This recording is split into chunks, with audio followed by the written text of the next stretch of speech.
Pour commencer, nous allons prier. Père, merci d'être avec nous et de nous permettre de comprendre ta parole. Sois avec nos cœurs, notre intelligence, et surtout, Seigneur, que ta présence se fasse sentir à nos cœurs. Nous t'en remercions au nom de Jésus. Amen. Gavin Anthony, le contributeur principal de ce trimestre, nous a présenté une série de leçons sur l'épreuve. Dans nos vies, nous connaissons des souffrances, des difficultés, différents problèmes relationnels, financiers, de toutes sortes. Et nous nous posons la question, pourquoi cela nous arrive-t-il à nous? Surtout à nous chrétiens. Et c'est le sujet qu'aborde celui qui a écrit la leçon. Il dit, ces leçons ne sont pas une théodicée, une explication de la souffrance, nous dire une justification de Dieu face au mal. Ce n'est pas cela. C'est une tentative de nous aider à traverser les souffrances inévitables que nous devons tous affronter dans ce monde. Le titre, dans le creuset avec Christ. Alors, qu'est-ce qu'un creuset? Alors, un creuset, c'est un pot en matériau réfractaire ou en métal servant à la diffusion, à la fusion ou à la calcination. La qualité d'un creuset est d'être capable de résister à des températures supérieures aux températures de fusion des alliages que le métallurgiste va y déposer sans altérer ni polluer le métal en fusion.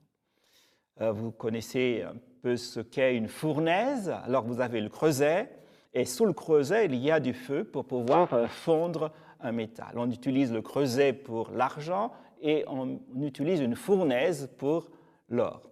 On aurait pu dire dans la fournaise aussi, c'est un synonyme.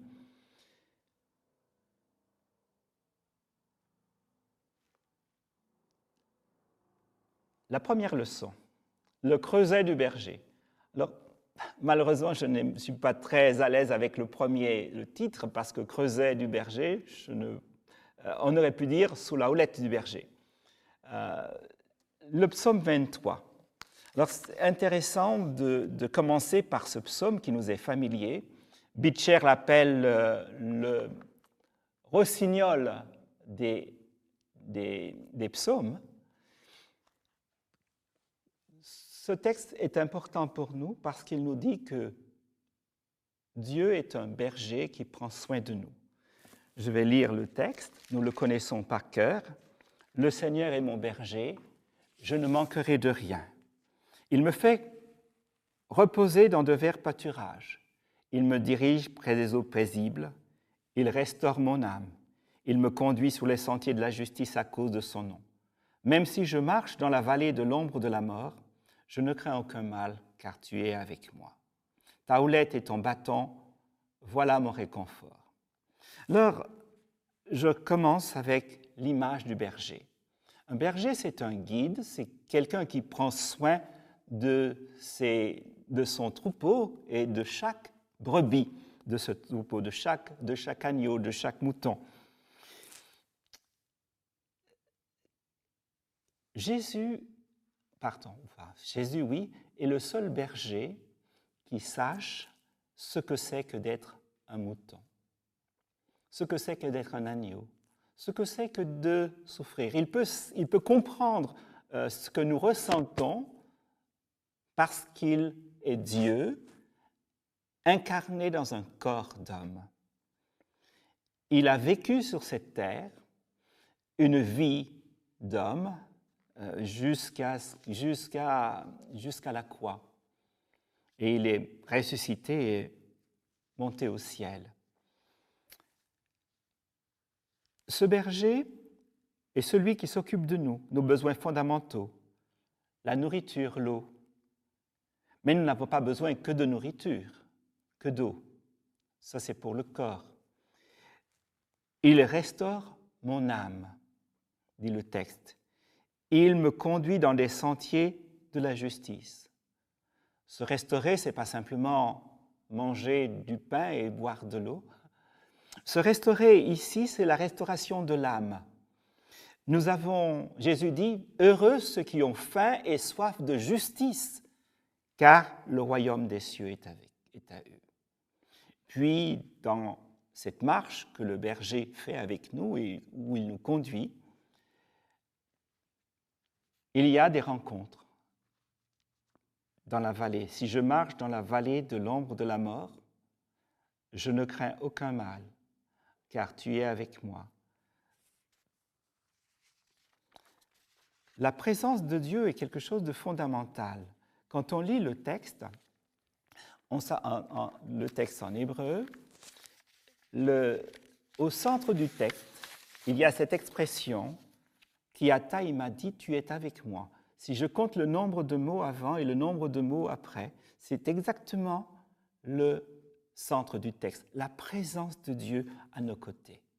Dans un monde où souvent nous nous sentons seuls, quand nous sommes face aux épreuves, des fois nous pouvons avoir des problèmes familiaux et les relations se distendent entre nous et nos proches. Nos relations peuvent se distendre dans les différents milieux, dans le milieu social dans lequel on est, dans le tissu social. On ne rencontre pas souvent, des fois, malheureusement, un support. Eh bien, Dieu, la présence de Dieu est ce support qui est présent et qui nous rassure.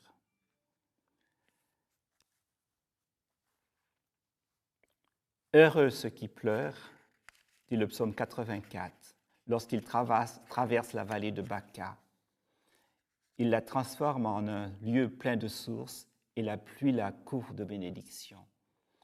Oui, en Jésus, on trouve un appui, une présence, un soutien, et on peut même transformer en bénédiction les moments de pleurs.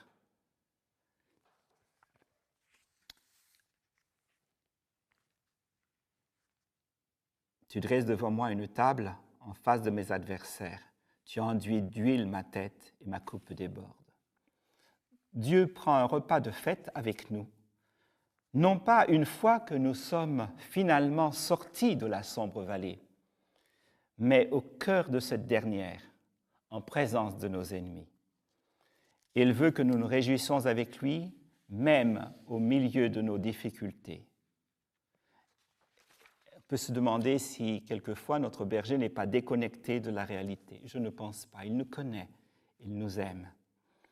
Oui, le bonheur et la grâce m'accompagneront tous les jours de ma vie. Alors, vous pouvez me dire, oui, mais le bonheur, tous les jours de ma vie, est-ce possible? Alors le texte dit, Tov vachesed yirtefuni. Tov, c'est la bonté. La bonté de Dieu nous accompagne tous les jours de notre vie. L'une des présuppositions de ce texte, c'est que Dieu est amour et que ce Dieu d'amour nous accompagne partout. Dieu dit, je suis avec vous tous les jours jusqu'à la fin du monde. Et celui qui est avec nous tous les jours, c'est ce Christ d'amour, c'est ce Dieu d'amour, c'est cet esprit qui déverse l'amour dans nos cœurs, qui nous aime, ce Dieu amour présent avec nous. Voilà pour commencer notre série de leçons. Le berger. Alors il y a un texte que j'aimerais vous soumettre, et vous pouvez réfléchir avec les élèves de votre classe. Mon coach, c'est Dieu. C'est une traduction de Vess, les psaumes tels que je les pris. Mon coach, c'est Dieu. Avec lui, j'ai tout ce qu'il me faut. Quand je suis fatigué, il m'offre des heures de repos, des plages vides dans mon agenda, des rencontres qui me désaltèrent. Quand je n'en peux plus, il me restaure comme on restaure une maison délabrée. Même lorsque je ne suis plus qu'une ruine, il m'ouvre des perspectives d'avenir inédites et il m'attend. Quand je passe par des moments difficiles, je ne suis pas inquiet. Mon Dieu, car je sais que tu m'accompagnes. Plus encore, tu traces un chemin pour moi et tu le balises pour que je ne m'y perde pas. Lorsque je me heurte à des difficultés, tu prends soin de moi. Tu me réserves un accueil VIP, tout en délicatesse. Tu me fais passer d'une vie remplie de 1000 choses à une vie remplie de ta présence. Chaque jour, à chaque heure, qui me fait avancer dans la vie, je me sens mystérieusement entouré de ta douce beauté. C'est ainsi que je serai chez toi partout, car tu es partout autour de moi. La deuxième leçon, creuset à venir. Nous sommes dans l'épître de Pierre. Alors, vous connaissez certainement l'apôtre Pierre. Je vais lire le texte qu'il nous propose.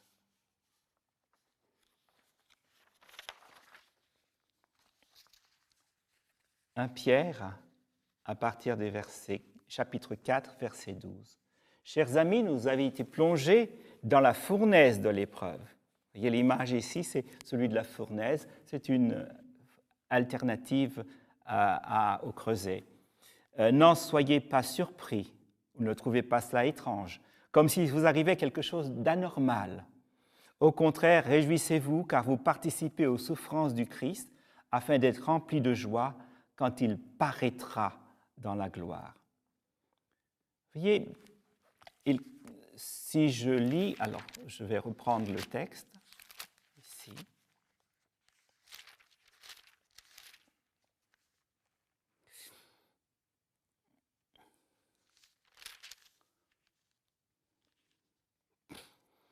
Il continue son encouragement, sa parénèse, en disant, par exemple, au chapitre 5, au verset 4, il s'adresse à des anciens d'Église. Et il dit ceci, « De même, jeunes gens, soyez soumis aux anciens. Tous, il s'adresse aux jeunes gens, il s'adresse aux anciens, et il leur dit, « Revêtez-vous de l'humilité dans vos rapports mutuels, car Dieu résiste aux orgueilleux, mais il accorde sa grâce aux humbles. Abaissez-vous donc sous la main puissante de Dieu pour qu'il vous élève en temps voulu. Déchargez-vous sur lui de toutes vos inquiétudes, car il prend soin de vous. » Je m'arrête là. Revêtez-vous de l'humilité dans vos rapports mutuels. Alors, vous connaissez ce tempérament fougueux de Pierre. Vous savez un peu comment il est, toujours le premier à parler, le premier à intervenir.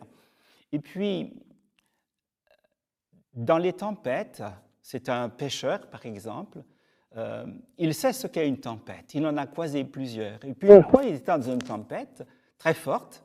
Et qu'est-ce qu'il dit quand il voit dans la nuit le Christ venir? Ils avaient tous craint pour leur vie sur ce lac. Et quand il voit le Christ marcher sur les eaux, il a envie de faire pareil.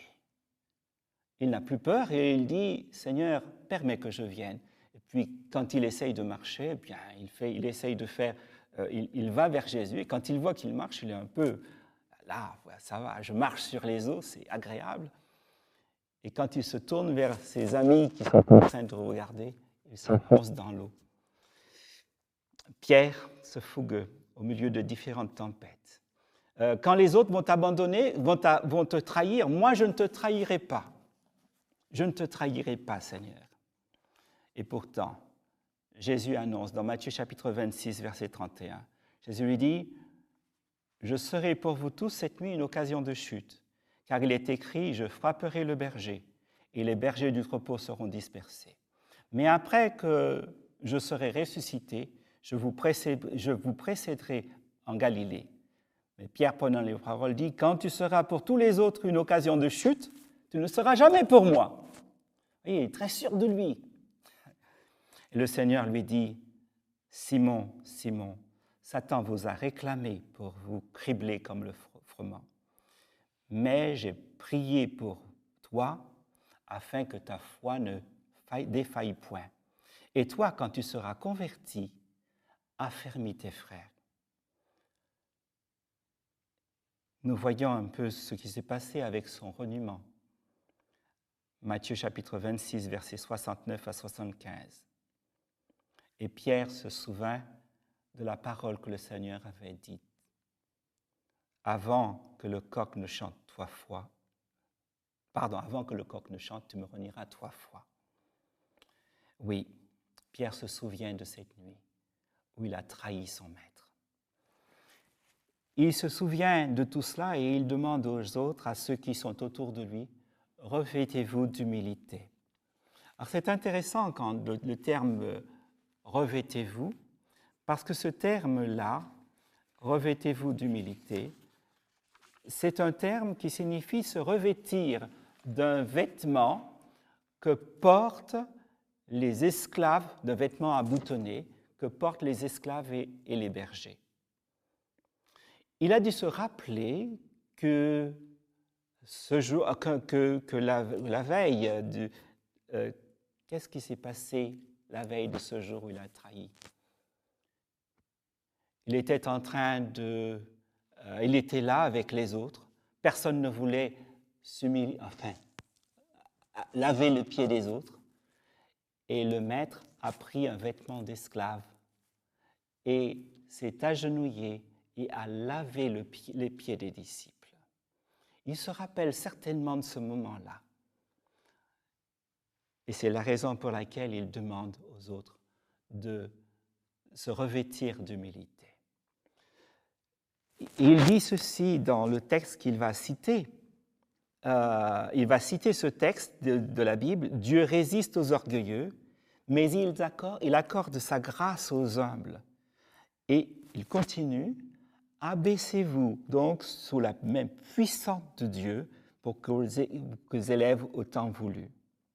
Déchargez-vous sur lui de toutes vos inquiétudes, car il prend soin de vous. » Dieu nous aime et il prend soin de chacun d'entre nous. Ce qu'il voudrait simplement, c'est que nous reconnaissons que nous sommes entièrement dépendants de lui et que sans lui, eh bien, nous risquons de chuter et de tomber. Comprendre la grâce de ce Dieu qui nous aime, qui est attentif à chacun d'entre nous et qui voudrait le meilleur pour nous.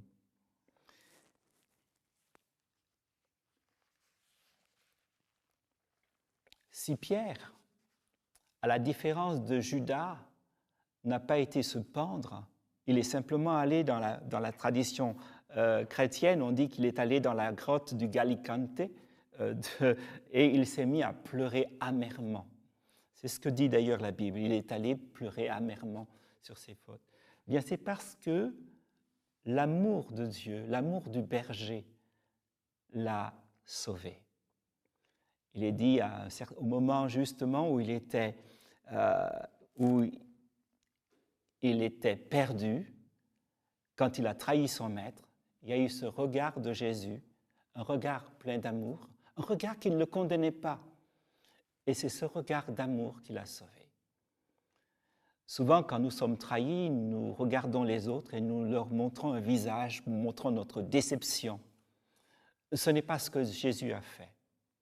Il a eu un regard d'amour pour sa brebis.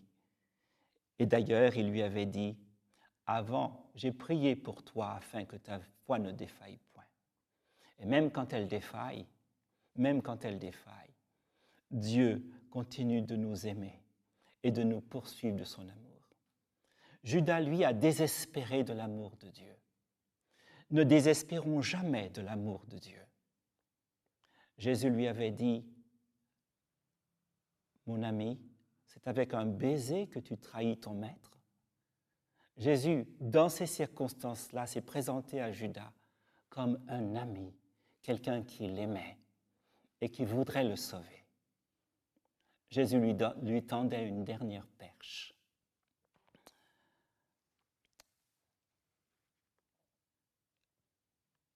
La cage ne nous conduit pas dans l'épreuve. C'est un peu le thème de la 3e leçon. L'image de la cage est tirée du ministère de la guérison. Vous allez le trouver dans le questionnaire, c'est au début. En plein jour et à lui de la musique d'autrefois, il est impossible d'apprendre à chanter à un oiseau en cage. Son oreille perçoit tant d'autres mélodies qu'il n'arrive à retenir qu'un fragment de ceci, une trille de cela, sans jamais pouvoir répéter un morceau tout entier. Mais si le maître couvre la cage et la met dans un endroit obscur où l'oiseau n'entend que la mélodie qu'il doit apprendre, il essaie de la vocaliser. Il s'arrête, recommence jusqu'à ce qu'il puisse la chanter sans hésitation. On peut alors le mettre au grand jour et être assuré qu'il n'oubliera jamais la mélodie apprise. C'est ainsi que Dieu agit avec ses enfants. Il nous enseigne dans les ténèbres de l'affliction un chant que nous n'oublierons jamais. Vers la terre promise, via une voie sans issue. Alors, je vais rapidement voir avec vous ce qu'il est dit ici. Exode chapitre 14. Je vais commencer avec le verset 4 d'Exode.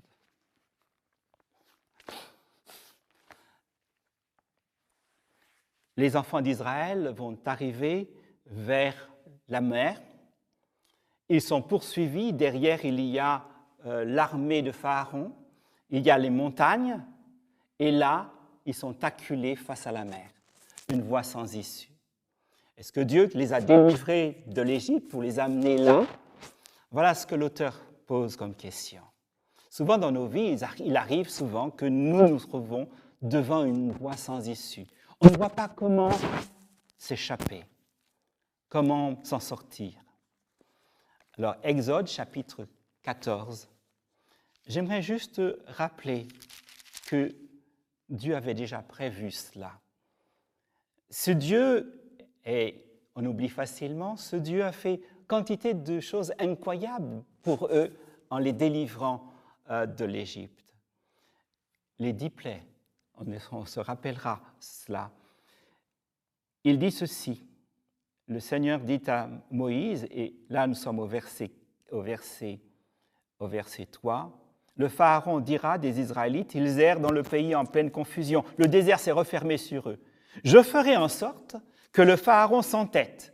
Il les poursuivra, mais, et retenez cette expression, je me glorifierai au moyen du Pharaon et de toute son armée, et les Égyptiens sauront que je suis le Seigneur. Ainsi firent-ils. Voyez, Dieu dit, ce sera pour ma gloire. Ce sera pour ma gloire. Alors, c'est vrai que quand les enfants d'Israël voient au verset 14, ils voient les Égyptiens et ils ont peur, dit le texte. Et ils eurent peur. Eh bien, Dieu dit à Moïse, écoute, toi, lève ton bâton, étends ta main sur la mer, fends la mer. Il dit, le Seigneur combattra pour vous, n'ayez pas peur, dit-il au verset 13. Tenez-vous debout et regardez le salut que le Seigneur va vous accorder aujourd'hui. Car les Égyptiens que vous regardez aujourd'hui, vous ne le verrez jamais plus. Le Seigneur combattra pour vous et vous garderez le silence. Voilà. Vous garderez le silence. Et vous comprenez ce qui se passe par la suite. Je n'ai pas besoin de vous faire un dessin. Les enfants d'Israël vont traverser à sec la mer Rouge. Et quand les Égyptiens vont vouloir pénétrer pour pouvoir les poursuivre, que va-t-il se passer? La mer va se refermer et on ne verra plus les Égyptiens, sinon leurs cadavres sur la rive. Voyez, il est dit ensuite au verset 31, Israël vit de quelle puissante main le Seigneur avait agi contre l'Égypte. Et le peuple craignit le Seigneur, et ils mirent leur foi dans le Seigneur et en Moïse, son serviteur. J'aimerais attirer votre attention sur le fait que quand il est dit, par exemple, au verset 10, les Israélites eurent très peur, dans l'hébreu, on dit « vayir'u ». C'est le même verbe qui est employé ici quand il est dit « et le peuple craignit le Seigneur ». D'un côté, on nous dit « ils ont eu très peur ». des Égyptiens, de la situation, parce qu'ils regardaient la situation. Il est dit ici, les Israélites levèrent les yeux et ils virent. Les Égyptiens lancés à leur poursuite. Va ir où? Et ils eurent très peur. Ici, dans notre verset, il dit, Israël vit par quelle main puissante le Seigneur avait agi contre l'Égypte, et va ir où?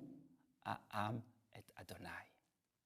Et ils craignirent Dieu, ils frémirent devant Dieu.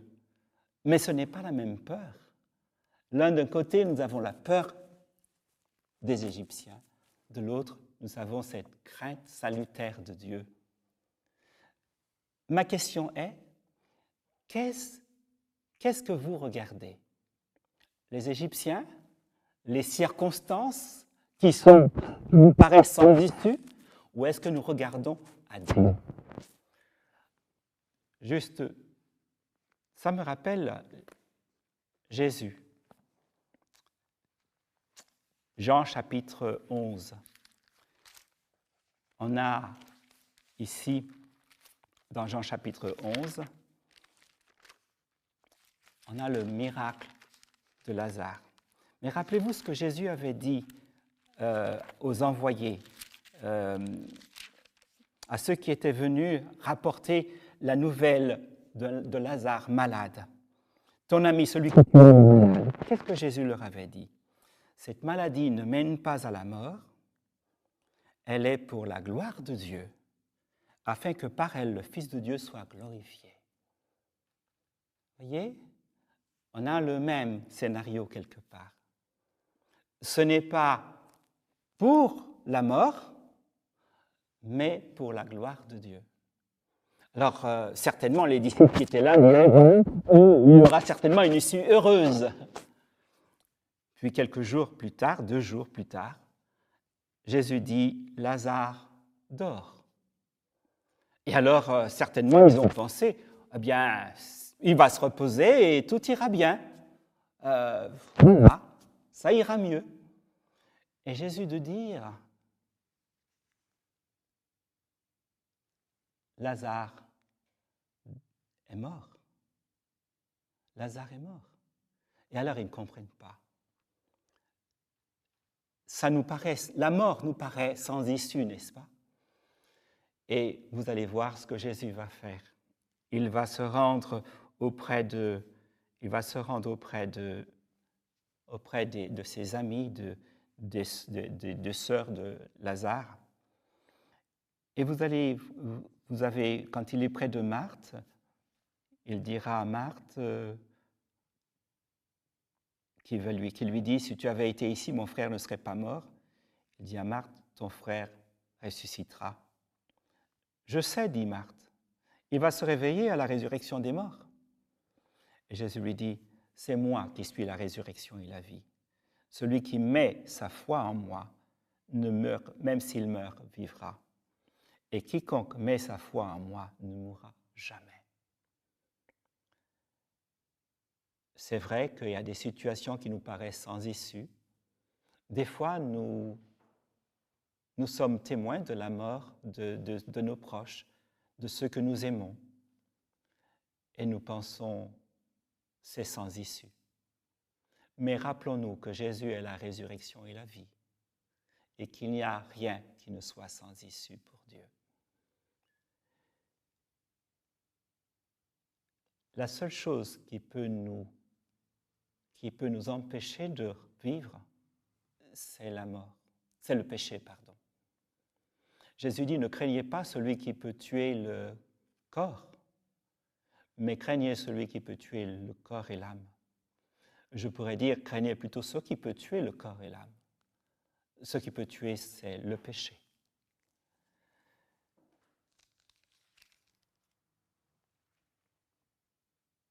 Je vais parler de Jésus qui va au désert, Luc chapitre 4, versets 1 à 13. Alors voilà, j'ai mis en parallèle le texte. J'ai simplement mis les deux textes pour que vous pouvez après vous-même faire la suite. Voici ce que je lis dans La Servante du Seigneur. Jésus-Christ, page 109. Il ne faut cependant pas perdre courage quand la tentation nous assaille. Souvent, lorsque nous nous trouvons dans une situation difficile, nous doutons que l'Esprit de Dieu nous ait conduits. Le texte nous dit dans Luc chapitre 4 que Jésus fut conduit, que l'Esprit conduit au désert, Jésus au désert pour être tenté. Eh bien, ce fut pourtant l'Esprit qui poussa Jésus au désert pour y être tenté par Satan. Or, bien sûr, nous savons que quand Jésus a été au désert, c'était pour prier, pour rencontrer Dieu, pour passer un moment pour pouvoir passer un moment intime avec son Seigneur, pour le préparer à son ministère. Mais Dieu savait que là aussi, le diable serait à l'affût. Quand Dieu nous met à l'épreuve, il a pour un but notre bien. Jésus n'a pas présumé des promesses divines en s'exposant de son propre chef à la tentation. Il ne s'est pas non plus glissé dans le découragement quand celle-ci survint. Imitons-le. Dieu est fidèle et ne permettra pas que vous soyez tentés au-delà de vos forces. Mais, avec la tentation, il donnera aussi le moyen d'en sortir pour que vous puissiez la supporter. Il dit, pour sacrifice, offre à Dieu tes louanges et accomplis tes vœux envers le Très-Haut, puis invoque-moi au jour de ta détresse, je te délivrerai. Voir la face de l'orfèvre. Malachie chapitre 3, verset 3, qui nous parle de purification quand on purifie l'argent. En principe, et c'est l'image qui est employée par Karl Michael, celui qui va raffiner l'argent sait que c'est bon quand il va, après avoir mis pendant un bon moment sous le feu le minerai d'argent, et quand il a enlevé patiemment toutes les scories, eh bien, à la surface, il y aura comme une sorte de miroir dans lequel il pourra voir son visage. Et c'est cela qui est important. Dieu voudrait nous former à son image, que nous puissions être comme lui, à l'image de Dieu. Que nous puissions voir notre image, l'image de Dieu en nous, que nous puissions voir l'image du Christ en nous. C'est ainsi que Dieu voudrait nous voir. 2 Corinthiens 3, verset 18, nous sommes transformés quand nous contemplons Jésus, nous sommes transformés en la même image par l'Esprit. À la page 25 du questionnaire, après avoir parlé du fait que nous avons été créés à l'image de Dieu et que Dieu voudrait reformer cette image en nous, il est écrit ceci en citant la servante du Seigneur, dans Ellen White, dans Jésus-Christ, à la page 675. L'image de Dieu doit se reproduire au sein de l'humanité. L'honneur de Dieu et du Christ exige que son peuple atteigne la perfection divine. L'honneur de Dieu et du Christ exige que son peuple atteigne la perfection divine. Et alors, la question qui est posée, comment comprenez-vous ce qu'Ellen White nous dit dans la citation d'ici-dessus? Alors, avant de lire cette citation, avant d'entrer dans la réflexion au sujet de ce texte, je vous inviterai à relire le contexte de cette citation de Jésus-Christ. Dans le contexte, à la page 674, enfin tout le chapitre d'ailleurs, parle de l'Esprit Saint. C'est le rôle de l'Esprit de nous transformer. Et ça, je le précise bien. Relisez le texte, page 674 en amont, à partir du dernier paragraphe, et continuez, et tout va s'éclaircir. Je prendrai d'autres textes d'Ellen White. Nous devrions continuellement regarder à Jésus. Rappelez-vous de Corinthiens 3, 18. L'auteur et l'achèvement de notre foi, car en le contemplant, nous serons changés en sa propre image. Notre caractère deviendra semblable au sien. Nous devrions nous réjouir de tout jugement, que tout jugement soit remis au Fils, car dans son humanité, il s'est familiarisé avec toutes les difficultés qui accablent l'humanité. Le berger est devenu un agneau. Être sanctifié signifie devenir participant de la nature divine, saisir l'esprit et la pensée de Jésus, apprenant toujours à son école. Nous tous qui le visage dévoilé reflétons comme un miroir la gloire du Seigneur, nous sommes transformés en la même image, de gloire en gloire, par le Seigneur l'Esprit. Il est impossible à quiconque d'entre nous de réaliser ce changement en nous-mêmes par notre puissance ou nos efforts. Je reprends. Il est impossible à quiconque d'entre nous de réaliser ce changement en nous-mêmes par notre puissance ou nos propres efforts. C'est le Saint-Esprit, le consolateur, qui changera notre caractère en l'image du Christ. Et quand ceci sera accompli, nous refléterons comme dans un miroir la gloire du Seigneur. Voilà la réponse à la question qui est posée dans le questionnaire.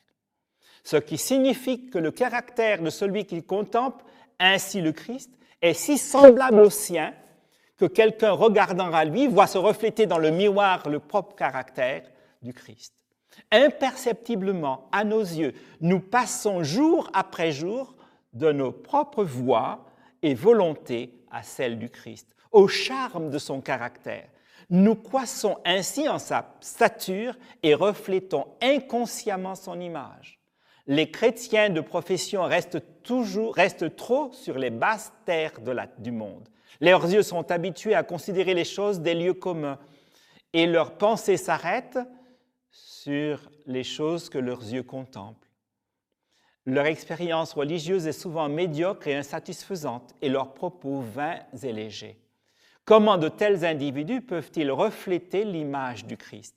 Comment peuvent-ils faire rayonner la clarté du soleil de justice dans tous les lieux obscurs de la terre? Être un chrétien, c'est ressembler au Christ. C'est tiré de « Vous recevez une puissance » d'Ellen White. C'était d'abord dans Review and Herald. Vous avez les paraboles des 10 vierges où l'huile devient un symbole de l'Esprit Saint, mais aussi un symbole de notre caractère. Dieu en nous, nous transformant et rendant notre caractère de plus en plus semblable à celui de notre divin Sauveur. Jésus-Christ, page 291. Ceux qui font une place à Jésus dans leur cœur éprouveront son amour. Tous ceux qui désirent ardemment reproduire l'image du caractère de Dieu seront satisfaits. Le Saint-Esprit ne laisse jamais sans secours une âme qui regarde à Jésus. Il prend ce qui est au Christ pour le lui offrir. Si le regard reste attaché au Christ, l'œuvre de l'Esprit ne cessera pas avant que l'âme ne soit devenue conforme à son image. Le pur élément de l'amour dilatera l'âme et la rendra capable d'atteindre l'idéal le plus élevé et d'acquérir la connaissance des choses célestes, de sorte qu'il ne lui manquera rien de ce qui constitue la plénitude. Voilà. Heureux ceux qui ont faim et soif de justice, car ils seront rassasiés. Fin de citation. Alors, juste pour revenir un peu à notre leçon, voir le caractère de Dieu, j'aimerais vous dire une chose importante. Il y a une partie dans la 4e leçon sur caractère et communauté. Dans Éphésiens chapitre 4, versets 11 à 16, l'apôtre Paul commente le psaume 68, verset 19. Il commente la version grecque de la Septante. Il est monté, versets 9 à 10, il explique ce que ça veut dire. Donc la citation est au verset 7 et 8. Dans 9 à 10, il explique qu'il est monté. Et dans les versets 11 et suivants, il a donné. La libératité du Christ. Eh bien, il a donné les uns comme apôtres, les autres comme prophètes, et ainsi de suite. Pour nous dire que les autres sont des cadeaux que Dieu nous donne pour nous transformer et nous polir. Alors, quelquefois, nous disons certains, ils ne sont pas des cadeaux. Parce que des fois, il nous semble que s'ils sont difficiles, le pasteur, l'ancien ou le simple membre d'église à côté de nous, au lieu de les considérer comme des cadeaux de Dieu, eh bien, nous les regardons comme les pire suppôt du diable. J'aimerais dire une chose importante. Nous non plus, nous ne sommes pas parfaits. Vous savez, quand vous avez besoin de polir, vous utilisez pour polir un diamant, qu'est-ce que vous utilisez? Un autre diamant pour polir un diamant. Les autres sont aussi des diamants et nous nous polissons les uns les autres. Peut-être que nous devrions considérer que Dieu utilise l'autre comme un diamant pour nous polir. Et lui aussi doit considérer que nous sommes tous des diamants de grande valeur aux yeux de Dieu. Voilà, chaleur extrême.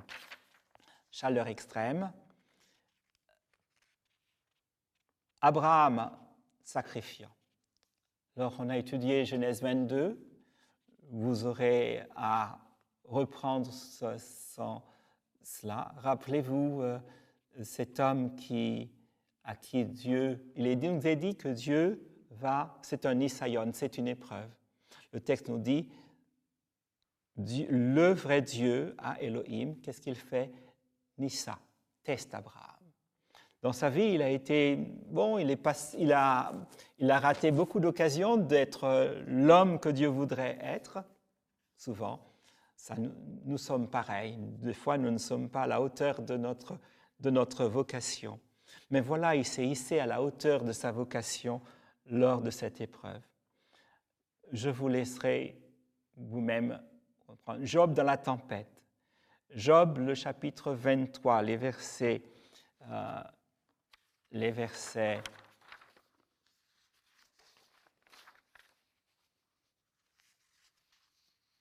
6 et 7, nous dit que ce qui est important pour Job, il disait, « Oh, je ne sais pas vraiment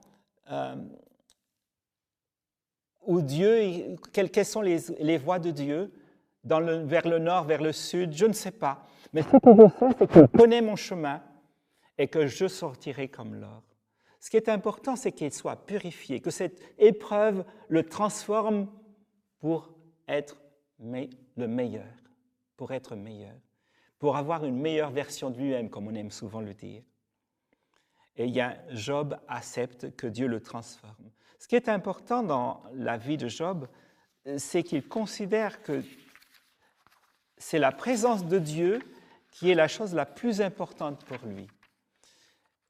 Quand on regarde, il ne va pas se plaindre des pertes financières, il ne va pas se plaindre, et là c'est peut-être par pudeur, de la mort des deuils qu'il encourt. Vous voyez, chaque fois que vous mettez quelqu'un en bière, il y a une bière dans votre cœur. Il ne va pas se plaindre ce qui peine le plus, c'est le sentiment que Dieu n'est pas présent. Et à la fin du livre, nous avons la présence de Dieu qui vient dans la tempête, au milieu de la tempête, pour dire « Je suis avec toi dans cette tempête, dans cette épreuve. » Les 3 jeunes Hébreux, vous connaissez le texte de Ésaïe, chapitre 43, versets 1 à 7. Je vais vous le lire. Ésaïe, chapitre 43, versets 1 à 7. Maintenant, ainsi parle le Seigneur, celui qui te crée, ô Jacob, celui qui te façonne, ô Israël. N'aie pas peur, car j'ai assuré ta rédemption. Je t'ai appelé par ton nom, tu es à moi. Si tu traverses les eaux, je serai avec toi. Si tu passes les fleuves, je serai avec toi. Ils ne t'emporteront pas. Si tu marches dans le feu, tu ne brûleras pas, et les flammes ne te dévoreront pas. Car je suis le Seigneur, ton Dieu, le Saint d'Israël, ton Sauveur. Du fait que tu as du prix à mes yeux, du fait que tu es glorifié et que je t'aime, je donne des hommes à ta place et des peuples pour ta vie. N'aie pas peur, car je suis avec toi. De l'Orient, je ramènerai ta descendance. De l'Occident, je te rassemblerai. Voilà ce que Dieu dit. Et vous connaissez les 3 hommes, les 3 jeunes Hébreux dans la fournaise. Edmond de Pressensé déclare que Dieu n'est pas venu pour éliminer la souffrance, mais pour être présent avec nous dans nos souffrances. Alors c'est vrai qu'un jour, Dieu fermera cette parenthèse noire du mal. Mais pour l'heure, dans nos problèmes, dans nos souffrances, il est avec nous. Vous vous rappelez ce que les jeunes Hébreux disaient? Si notre Dieu que nous servons peut nous délivrer, qu'il nous délivre de la fournaise du feu ardent et de ta main au roi. Dieu peut nous délivrer. Mais s'il ne le fait pas, sache au roi, ce sera pareil. Nous ne servirons pas tes dieux. Nous resterons fermes, fidèles à Dieu, quoi qu'il arrive. Et Dieu fut présent avec eux dans la fournaise. Le roi Nebuchadnezzar a vu un quatrième combattre avec sa force. Alors, j'ai mis sa force avec un S majuscule, parce que je pense qu'en anglais, il a dû simplement aussi mettre cela. Ce n'est pas combattre avec ma force, c'est combattre avec la force de Dieu. On va lire ce verset dans ce verset de la Bible. C'est à cela que je travaille en combattant avec son énergie qui est énergie en moi, qui fait énergie en moi, qui agit puissamment en moi, qui agit puissamment en moi. Voilà ce que dit le texte. Christ en nous, l'espérance de la gloire, dit Colossiens chapitre 1, le verset 27, juste. Christ en nous, l'espérance de la gloire. Nous combattons nous combattons non pas avec notre propre force, mais avec celle du Christ. Si je vis, ce n'est plus moi qui vis, c'est Christ qui vit en moi. C'est lui qui va œuvrer en moi. Quand on dit force ici, c'est l'œuvre, ergon, énergie, ça vient de ergon, qui signifie œuvre. L'œuvre, c'est lui qui la produit en moi, N. C'est lui qui agit en moi. C'est lui qui me pousse à faire le bien et qui me permet de résister contre le mal. Galates 3, verset 20. Si je vis, ce n'est plus moi qui vis, c'est Christ qui vit en moi. Si je vis maintenant par la foi dans le Christ, je vis par la foi. Si je vis maintenant dans la chair, je vis maintenant par la foi dans le Christ qui m'a aimé et qui s'est lui-même, qui est mort pour moi, qui s'est offert pour moi. Tandem Dieu-homme, alors comment je vois cela? Souvent on dit, moi je laisse Dieu agir, il fait les 100%, et puis voilà, c'est lui qui doit faire, ou je lui laisse faire 80%, ou je lui fais 90%, et moi je n'ai qu'un petit 10%. Alors moi, je dis simplement ceci. Dieu me demande le 100% de ce que je dois faire. Et lui, il fait aussi 100%. C'est ainsi que ça fonctionne. La volonté disciplinée. Alors bien sûr, notre volonté est une chose importante, mais j'aimerais rappeler que dans le petit livre Vers Jésus, la servante du Seigneur déclare que nous avons souvent le désir de faire ce qui est bien, mais malheureusement, nous n'avons pas le pouvoir de le faire. En anglais, vous avez pour volonté le mot willpower. We have the will, but not the power to do it.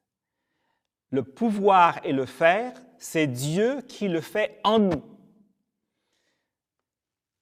Dieu demande aussi des choses radicales.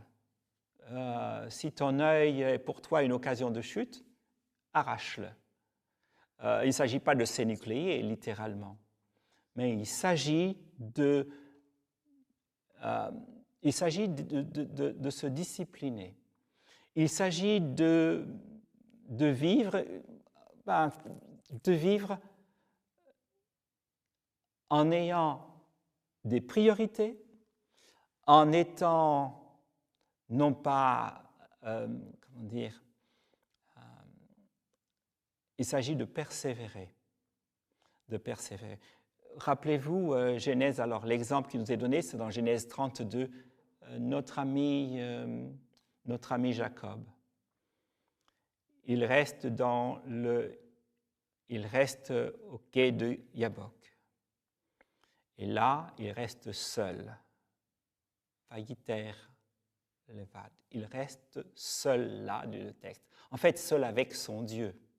Seul pour prier. Et on peut comprendre cela. Pour moi, Vayiter ici ressemble un petit peu à un autre verset qui se trouve dans Genèse 25, où il est dit Abraham pria pour sa femme Isaac, il supplia Dieu pour qu'elle ait un enfant.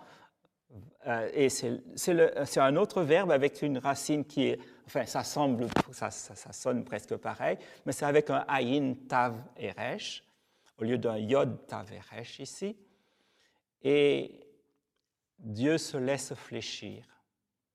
Eh bien, c'est quelqu'un qui se met à supplier, qui prie avec des larmes, et à la fin, il y a un homme vers minuit qui s'approche et qui le touche. Et il se met à se battre. Et finalement, jusqu'au petit matin, il y a ce corps à corps. Et le matin, quand il se lève, que se passe-t-il? Une fois qu'il se lève, enfin, quand le matin se lève, cet homme veut partir. Et il le frappe, il souffre de la hanche, et dans sa souffrance, il comprend qu'il a affaire à Dieu et que ce n'est pas un simple homme qui est là devant lui. Et cet homme qui était tourmenté parce qu'il était entre deux fugues, deux personnes qu'il avait dupées, excusez-moi. Il est parti parce qu'il a quitté celui qu'il vient de duper, qui est son beau-père, et il est en route vers son premier dupe, vers Ésaü. Et cet Ésaü qu'il a laissé, il sait qu'il lui a volé son doigt d'aînesse. En tout cas, c'est le sentiment qu'il a. Malgré le fait qu'il y a Genèse chapitre 28, il y a cet épisode où Dieu lui dit « Je te bénis », il est resté avec cette culpabilité-là. Et là, il s'accroche et il demande cette bénédiction. Il veut cette bénédiction. Il l'avait déjà. Souvent, nous sommes comme cela. Nous pensons que nous devrons nous battre pour avoir quelque chose. Et il persévère, il tient. Malgré la douleur qui le tient, il s'accroche et il dit « Je ne te laisserai partir que tu ne m'aies béni. » Et Dieu le bénit. Voilà pour cette leçon. Une espérance indestructible. Dans les temps difficiles, nous avons apporté de l'espoir aux gens. Bien, nous avons l'exemple d'Habakkuk. Habakkuk a des questions au Seigneur et il est un peu... Dieu lui dit à cet Habakkuk qui est un peu désemparé par la situation, qui voit Israël qui n'obéit pas, qui voit les Babyloniens qui arrivent et qui sont pires que les premiers. Dans son dialogue avec Dieu, il pose un tas de questions, comme nous pouvons nous aussi poser nos questions en prière. Et il dit, je vais monter sur la tour de garde, et là, je vais poser à Dieu mes questions, et je vais attendre sa réponse. Et je vais lui répondre aussi. La réponse vient, Dieu lui donne une vision, comme celle qu'il avait donnée à Ésaïe, et là, Dieu lui dit, le juste vivra par la foi. Fais-moi confiance. Fais-moi confiance. Il monte pour avoir une vue d'ensemble, et pour voir les choses comme Dieu le voit, monte pour prendre de la hauteur. Ne devons jamais oublier que Dieu est un Père, que Dieu est présent avec nous dans nos difficultés. Et nous pouvons lui faire confiance, quelles que soient les choses. Parce que Dieu dit, je connais les projets que j'ai faits pour toi, afin de te donner un avenir et une espérance. Dans Hébreux chapitre 12, les versets 5 à 23, ce long chapitre, Dieu nous dit alors on parle de la discipline du Père, je préfère traduire par éducation. Alors, c'est vrai que Dieu nous corrige, mais la correction, c'est nécessaire. Quand nous fait quelque chose de mal, eh bien, vous dites à un enfant, eh bien, voilà comment il faut faire. Si j'apprends les maths, eh bien, je fais des erreurs de calcul, eh bien, le maître me corrige et il me dit ce qu'il faut faire. Eh bien, la vie, c'est un peu ça, c'est une éducation. Moussar en hébreu est traduit par la tob, éducation. Et paideia, c'est le mot qui est employé avec païs qui signifie enfant. Et paideo, qui est dans le même texte, vous avez 10 fois la racine païs, dans paideia et paideo, dans ce texte-là. Alors, l'Adarbi traduit discipline, discipliné ou discipline, et on pourrait le traduire par éducation. Alors, c'est vrai, certains traduisent par châtiment, mais c'est un peu malheureux. Vaut mieux dire correction, si on veut, comme la tobe. Jésus n'intervient pas pour délivrer son serviteur. Je prends le cas de Jean-Baptiste. Il savait Jean capable d'endurer l'épreuve. Le Sauveur eût bien volontiers visité Jean dans son cachot, qui l'aurait éclairé de sa présence. Mais il ne voulait pas se livrer à ses ennemis et compromettre sa propre mission. Il eût volontiers délivré son fidèle serviteur. Dans l'intérêt de milliers de personnes qui allaient subir la prison et la mort à venir, Jean devait boire à la coupe du martyr. Quand il arriverait à des disciples du Christ de languir dans une cellule solitaire ou de périr par l'épée, le gibet ou le bûcher, apparemment abandonnés de Dieu et des hommes, quelle consolation ne puiserait-il pas dans la pensée que Jean-Baptiste avait connu une expérience semblable, à lui à qui le Christ avait rendu un si beau témoignage. Satan eut la permission de retrancher la vie terrestre du messager de Dieu. Cependant, sa vie était cachée en Dieu. C'est un verset de Colossiens. Donc, sa vie cachée en Dieu était hors d'atteinte du destructeur. Celui-ci se réjouissait de la douleur qu'il occasionnait au Christ, mais Jean avait échappé à sa conquête par la mort d'ailleurs. Et ce chapitre de la servante du Seigneur dans Jésus-Christ se termine comme ça. Dieu ne conduit jamais ses enfants autrement qu'il ne voudrait être conduit s'il pouvait voir la fin dès le commencement et discerner la gloire du dessein qu'ils servent en qualité de collaborateurs de Dieu. Ni Enoch, transféré au ciel, ni Élie, qui monta dans un chariot de feu, n'a été plus grand ou plus honoré que Jean-Baptiste, qui périt dans une prison. Il vous a été fait grâce, non seulement de croire en Christ, mais encore de souffrir pour lui. De tous les dons que le ciel peut dispenser à des hommes, celui de communiquer avec le Christ dans ses souffrances est le dépôt le plus précieux, l'honneur suprême. Alors, je vais terminer très rapidement, après cette citation. Voir l'invisible, c'est le cas de Jean, dans Hébreux chapitre 11, verset 27. Il a quitté l'Égypte parce qu'il n'avait pas peur de Pharaon et qu'il voyait l'invisible. Alors, quand il a quitté l'Égypte pour la première fois, ce n'est pas le cas. Il avait peur de Pharaon parce qu'il avait tué quelqu'un et il avait peur pour sa vie. Mais la deuxième fois où il est parti, c'est après avoir défié le Pharaon, et vous connaissez cette joute qu'il a eue avec le Pharaon, les 10 plaies et tout cela.